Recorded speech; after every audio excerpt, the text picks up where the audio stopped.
Assalomu alaykum tomoshabinlar aziz arjman faoloni kanali YouTube. Azizlar dilozidam این kanali payki sug'da است اما برنامه یک کیلو چای را برای شما با طعم خوشو بالیده در ساحل دریای سور تقدیم می‌نماییم. تنها برای خاطر آنه که شمایان عزیز کمی باشد هم خنده کنید و از مسائل روزمره از پرابلم ها از زیقی ها کمی دور گردید. با انا همین نیت ما برنامه را آغاز می‌کنیم.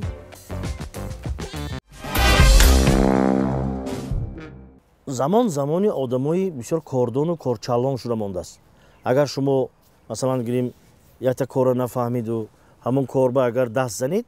حتما آخرتون آه میشد، یعنی که واه میشد، یعنی که بانکرات میشد. لیکن نگاه کنیم اگر یک واقعه عجیب یادم برسید، جنگل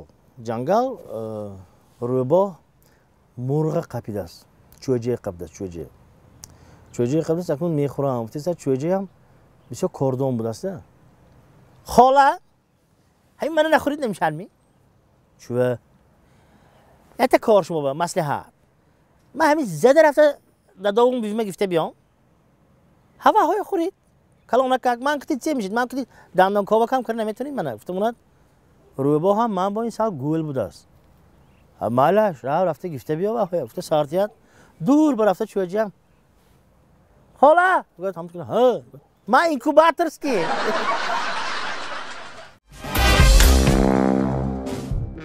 کار شب بشودگی شبانده یک بچه ماشینش که رفته استاد یک پیرزن بندی میانی راهبا برآمده هم تیستودیان هم تیستود خاله جان تینجی میگه بچه‌م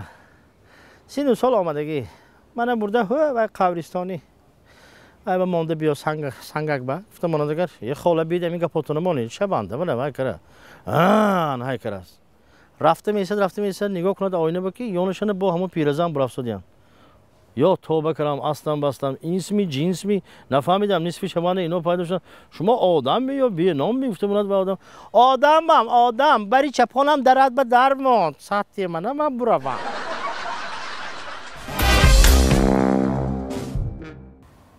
دوره های اتحاد شوروی به وقتی که جوان خدمت نمیکرد یعنی که ارمیه به نمیرفت دختر نمیدادن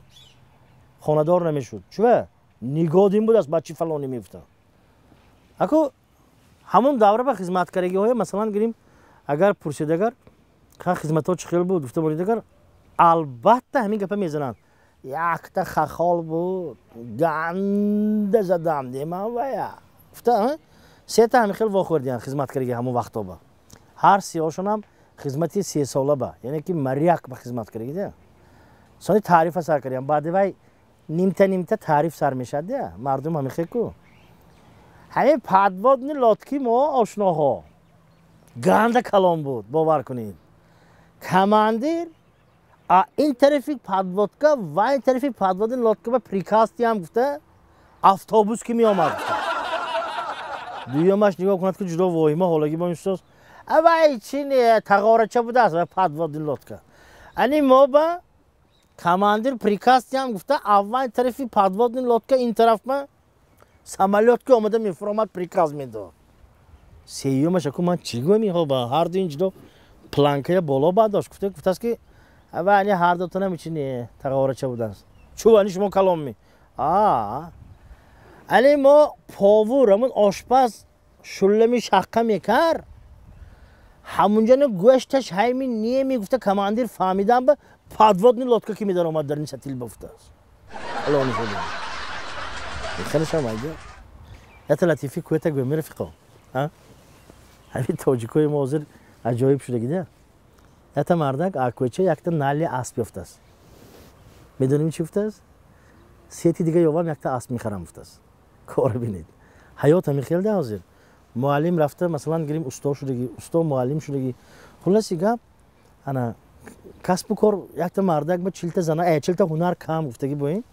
همه هر خیلی هنر دارنده من گفتنی که دوستانی عزیز اصلا گیریم اگر باید که هر یک متخصص ساحه خودش باشد قندش زند لیکن من همین اسپورتسمنای ما قندش زند باور کنید من فخر میکنم من همین دلشاد نظرف ببینید چمپیون جهان همین سنگ قراندگیش که دنیا حیران شد چه خیلی سنگ قران گفته یا موزون چوری ببینید odami misol دختر زنک یک تا زنده اگر ممکن حاجتون نمیخیزید بنابراین خیلی ورزش چیزی زور بهترین водное поло گفتگی یک نمودی ورزشه водное полоش این یک بسین داخلش دو تا کمانده میشن نمیدونم شمارش 5 تایی میشن میچخل توپ دستشون دروازه های با فوتبال با این همین خد توپ گرفته شنا کنه رفته دروازه حریف به گل زدن کار خلاصی گپ یک دسته یک کچین از تاجیکستان چمپیوناتی جهان برفتیان водное поло با اكو тренер تاجیکو یا نوسا پرتفتگی اوفرام لابلوی وایگشت است بسین اوفرام تو با داورون با چه داورون با پاتو خدایا داورون نوسا میخورونه دیگه یه نوسا میخورونه بازی بین اوفرام تو با داورون با ته خلاص گپ اوفرام هم تو با داورون منو دوستو burada گل زده است موبایل با کم تنفس های کو ترینر همه لوی بسیم جمع کردی من تو چما گفتم ها اوفرام تو آدمی نمی من تو با داورون با ته گفتم کماندیر من آخر گل زدم فایده کمانده نمی گفتم نیده داورون قوتی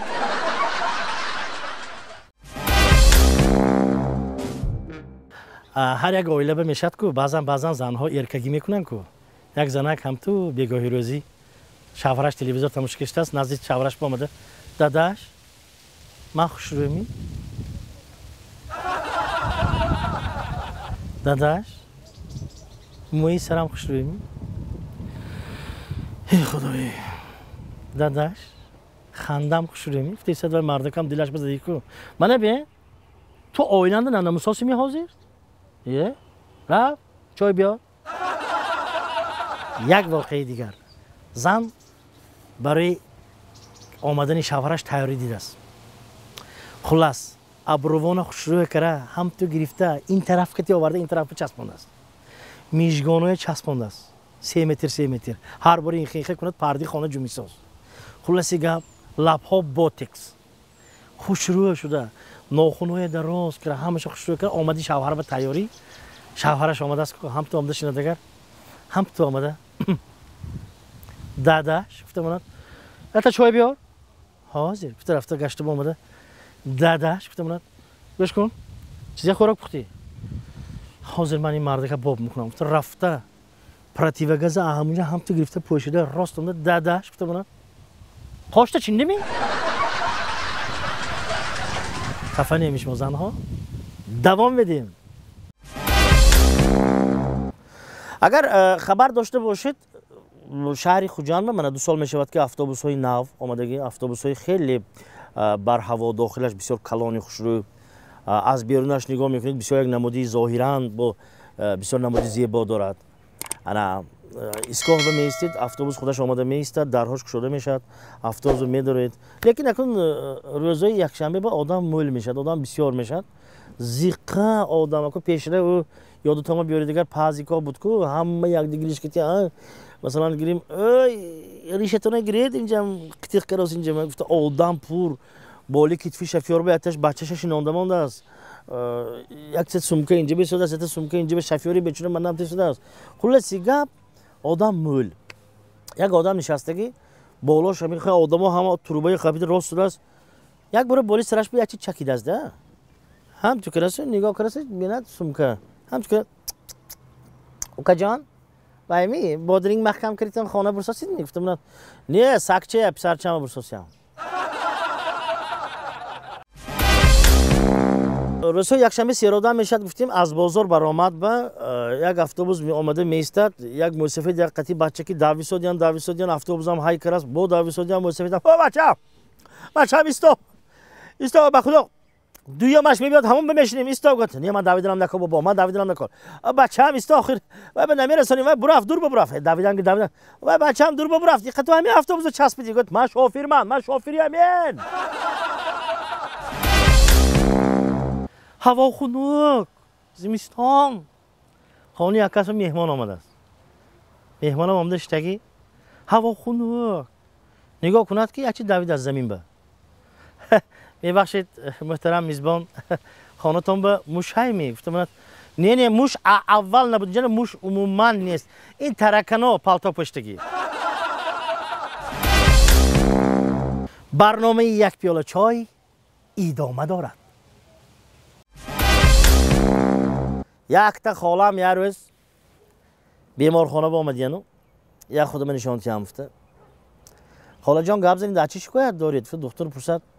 دلم میزنه داولینی میبرد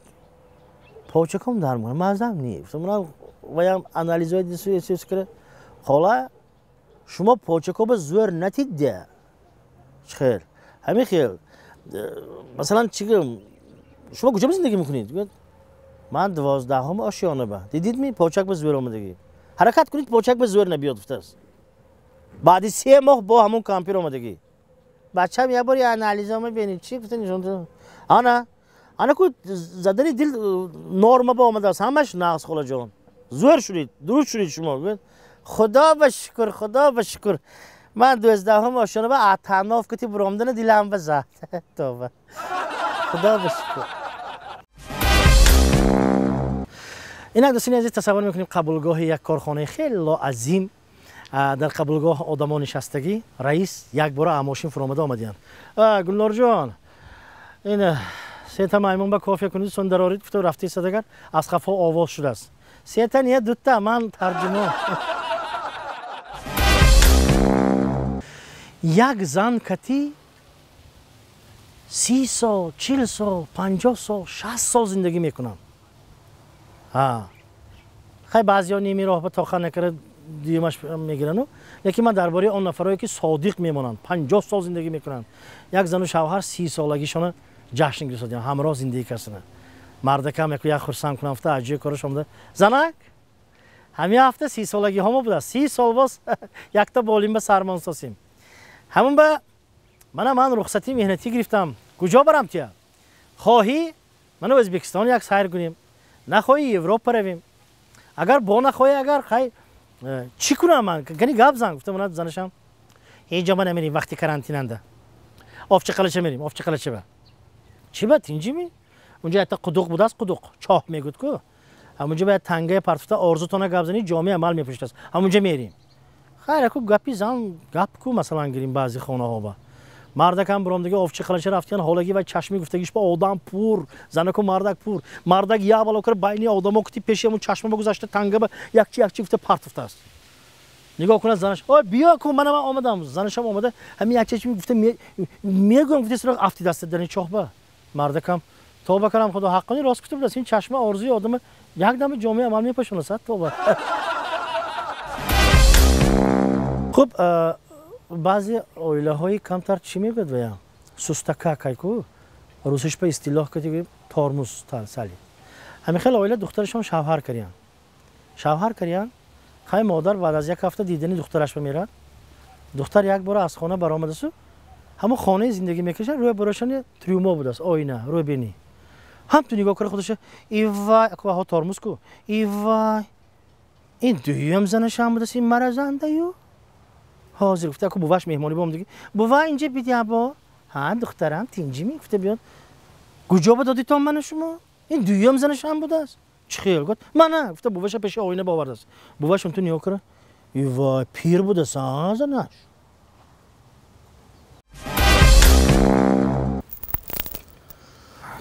تماشاگران عزیز و ارجمند انا این بود کمی از همون چی گویم خوشه ها از گوشه ها گفتگی بریم من باوری کامل دارم که شمایانی عزیز همیشه کانال پایک سود رو پیگیر میشوید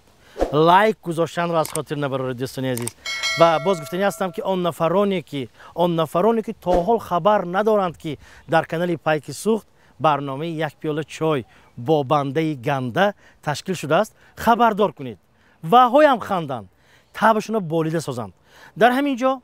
آمده رسیدیم به فرجام برنامه امروزه با امید و آرزوی آنه که دسترخوانتون همیشه پرفیض باشد خانه درتان تینج باشد و همیشه در لبان شما خنده باشد و دندانهای سفید شما را مردم تماشا کنند به برنامه حسنی خاتمه میبخشیم خیر عزیزان خودتون احتیاط کنید همسایتون رو دوست نکنید